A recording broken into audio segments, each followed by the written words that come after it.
Bonjour, merci beaucoup le Falun Gong de nous avoir invités pour participer à cet événement très important de l'année. Nous sommes l'association ETAC, une association australienne qui a été créée par les principaux enquêteurs des prélèvements fonctionnels en Chine, David Kilgour, David Matas et Ethan Whitman. Cette association australienne a plusieurs représentants nationaux partout dans le monde.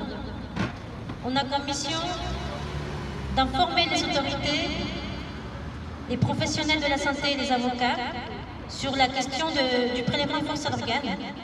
C'est une question très juridique. Il a fallu enquêter et lire pas mal de preuves, témoignages et rapports pour pouvoir parvenir à nos conclusions. En ce qui concerne le Falun Gong, nos enquêteurs ont conclu que les pratiquants du Falun Gong sont les principales victimes des prélèvements forcés d'organes depuis l'année 2000. Cette année a été une année très riche, puisqu'il y a eu quand même pas mal de victoires en ce qui concerne les droits de l'homme en Chine, la défense des droits de l'homme en Chine. Déjà, en janvier 2022, le Parlement français a adopté une résolution reconnaissant les violences perpétrées par les autorités de la République populaire de Chine à l'encontre des Ouïghours comme constitutives de crimes contre l'humanité et d'un génocide. Pour la première fois, le Parlement français adopte une position aussi claire concernant les crimes commis par l'État chinois. C'est donc une ouverture et une prise de conscience. Et nous espérons que bientôt, il y aura une autre résolution qui va condamner la persécution du Falun Gong également et demander au gouvernement chinois d'arrêter ces crimes contre l'humanité. ETAC mène pas mal d'actions ici en France depuis 2019. Nos actions, mis à part le fait d'informer les autorités, les députés, les avocats, les médecins, nous enquêtons énormément. Nous essayons de savoir quels sont les hôpitaux français qui collaborent avec les hôpitaux chinois. L'idée est d'informer ces hôpitaux-là sur le risque de complicité avec ces crimes contre l'humanité, puisqu'en formant les chirurgiens chinois qui vont ensuite tuer des prisonniers de conscience innocents pour leurs organes, la France se rend indirectement complice de ces crimes contre l'humanité. Cette année, nous avons aussi lancé une action. En réalité, cette action, elle a pris presque une année et demie, avec la collaboration d'une députée française, à l'époque c'était Madame Frédérique Dumas, une action pour demander à l'Académie nationale de médecine, qui est une prestigieuse institution française médicale, demander à cette académie que le docteur chinois Zheng Shushen, qui était à l'époque correspondant chinois dans cette académie, qui soit banni de cette institution prestigieuse française. Pourquoi? Parce que le docteur Shushen a participé dans la persécution du Falun Gong en Chine et lui-même, en tant que chirurgien, a réalisé de nombreuses greffes non éthiques. Ces greffes, nous l'avons dénoncé pas qu'en France, aussi dans le monde entier, et surtout on a informé les principales revues scientifiques sur le fait que ce docteur publiait des articles médicaux en utilisant comme information, comme source de ces statistiques publiées dans ces articles, toutes ces greffes, toute cette transplantation non éthique, qui est bien évidemment contraire à l'éthique médicale. Nous ne pouvons pas utiliser des greffes de sources non éthiques pour n'importe quel article scientifique ou médical.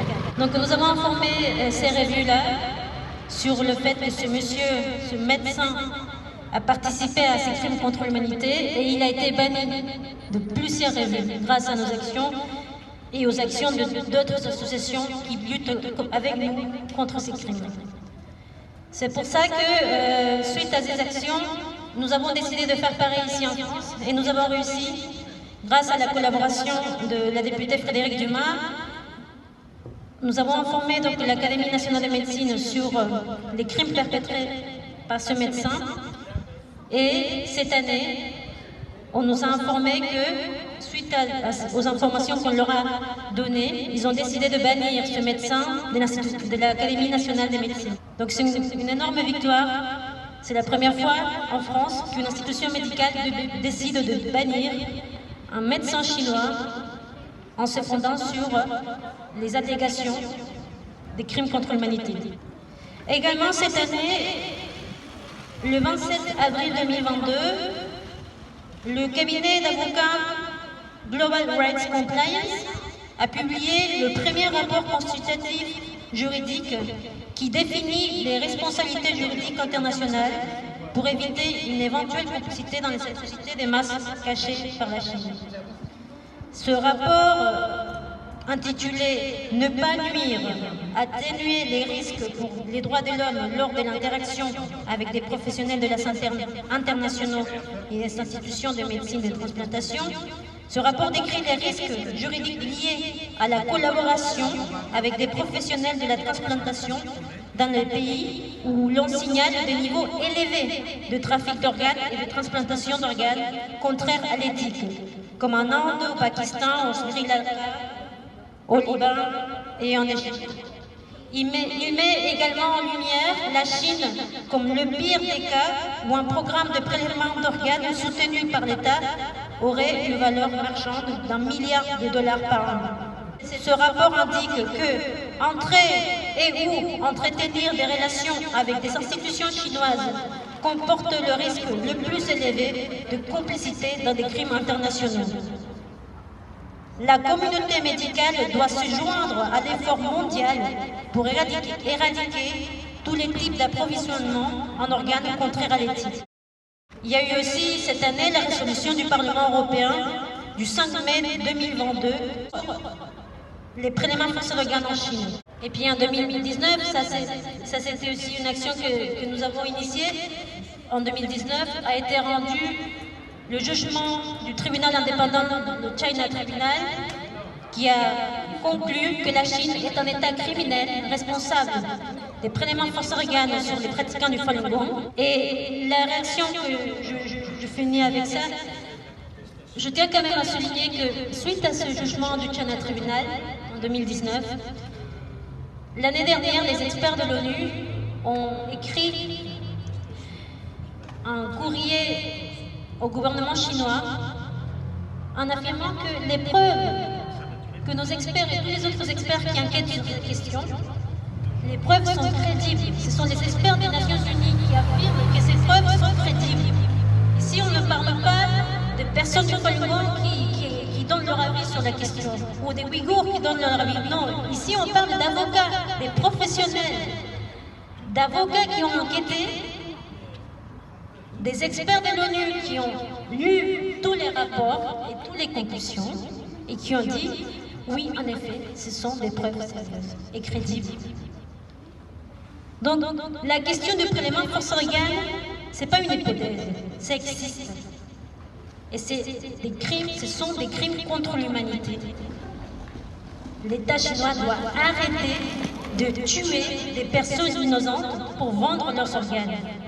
Ces atrocités doivent s'arrêter. Je vous souhaite beaucoup de courage au Falun Gong. Votre lutte dure depuis plus de 20 ans. Nous serons à vos côtés et nous continuerons à dénoncer ces crimes contre l'humanité jusqu'à ce que ça s'arrête. Merci.